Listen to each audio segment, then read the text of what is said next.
orang yang berjuang berarti ada sesuatu yang harus dilewatinya. Kata berjuang berarti ada begitu banyak tantangan, mungkin ada kekurangan, mungkin sedikit saudara ada kekecewaan karena yang saudara harapkan kok tidak jadi, malah sebaliknya. Maukah kita memungkiri Tuhan atau kita lebih semakin cinta Tuhan? Hidup kita, keluarga kita mau dibawa kemana? Kita butuh uang, tapi harus cinta Tuhan, harus hamba Tuhan, harus melayani Tuhan. Jangan dibalik saudara, saya melayani karena saya cinta uang atau cari uang. Beda sekali. Kita tanpa sadar kita meletakkan uang di atas segala-galanya. Uang adalah harta yang tidak bisa dibawa ke surga, tapi keluarga itu harta yang bisa dibawa ke surga. Jangan gara-gara uang keluarga kita hancur. Tapi justru saudara, kita harus menjaga suasana surga dalam keluarga kita.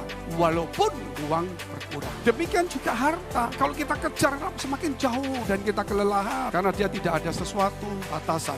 Kalau Tuhan beda. Carilah Tuhan. Kenapa batasannya? Kudus selama dia berkenan. Jadi ada batasan. Kalau uang tidak ada batasan. Kalau gerejanya mengajarkan saudara tentang doa, persembahan, perpuluhan, pujian, ya penyembahan, puasa, dan sebagainya pelayanan. Tapi tidak menghormati orang tua, tidak mentaati orang tua. Dia tidak akan bahagia.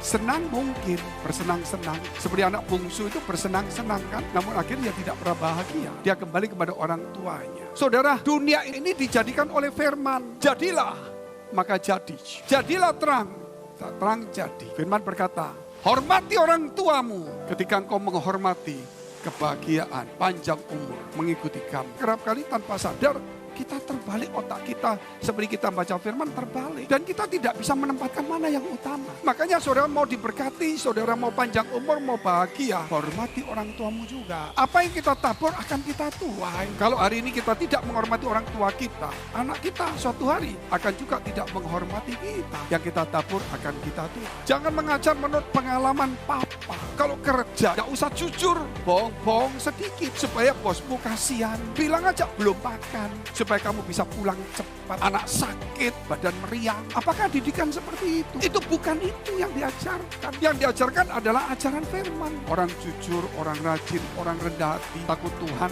Orang yang menghormati orang tua, yang cinta Tuhan, itu anak cucunya tidak akan minta-minta. Itu firman. Ketika saudara sungguh-sungguh sama Tuhan, firman itu menciptakan anakmu, cucumu tidak minta-minta. Ketika saudara menghormati orang tua, panjang umurmu, hidupmu ada kebahagiaan. Sejahat apapun orang tuamu, yang mendidik kita juga. Jangan sampai orang yang mengutiki ayah ibunya dibenarkan. Kenapa anakmu kok jadi jahat? Mungkin kumpulannya yang jahat, atau mungkin orang tuanya, atau tidak dididik sejak kecil. Yang ke gereja, tapi tidak mencerminkan firman. Gereja ini tempatnya mendidik.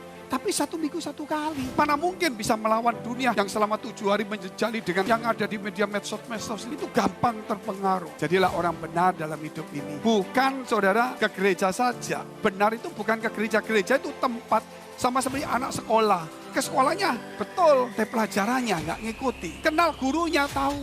Bukunya dibawa pulang. Ngikutin pelajaran, tapi pikirannya tidak di situ. Makanya ada ujian, nilainya 0. Dan di gereja juga sama. Di gereja ini sekolahan, sekolah Tuhan. Guru besarnya Tuhan, masa model dunia. Mana bisa disogok? Siapa mengutuki ayah atau ibunya, pelitanya akan pada waktu gelap. Artinya apa ini? Loh, aku sekarang diberkati kok. Aku lulus, aku dapat kerjaan. Ada waktunya gelap. Ada waktunya kemalangan. Ada waktunya ditinggalkan banyak orang. Ada waktunya sakit. Bisnis kita, saudara, berkurang. Itulah kita menjadi gelap. Tidak ada terang yang menonton kita. Gelap sekitar kita. Tapi ada terang yang percaya. Menonton langkah kita. Firman itu seperti pelita. Terang yang menonton jalan hidup kita. Kalau firman itu menonton, berarti depannya bagus. Kalau nggak bagus, dia akan katakan jadi.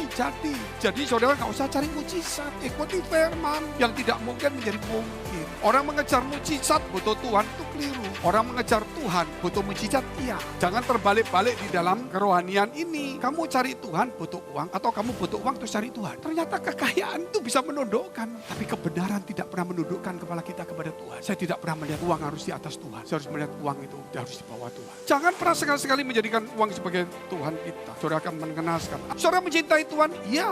Apa saudara dicintai Tuhan? Kadang-kadang kita mencintai Tuhan karena kita mencintai uang lebih daripada Tuhan. Tapi orang yang dicintai Tuhan itu beda posisi. Engkau mencintai sampai Tuhan mencintaimu. Oleh sebab itu menghargai Tuhan dan keluarga itu penting.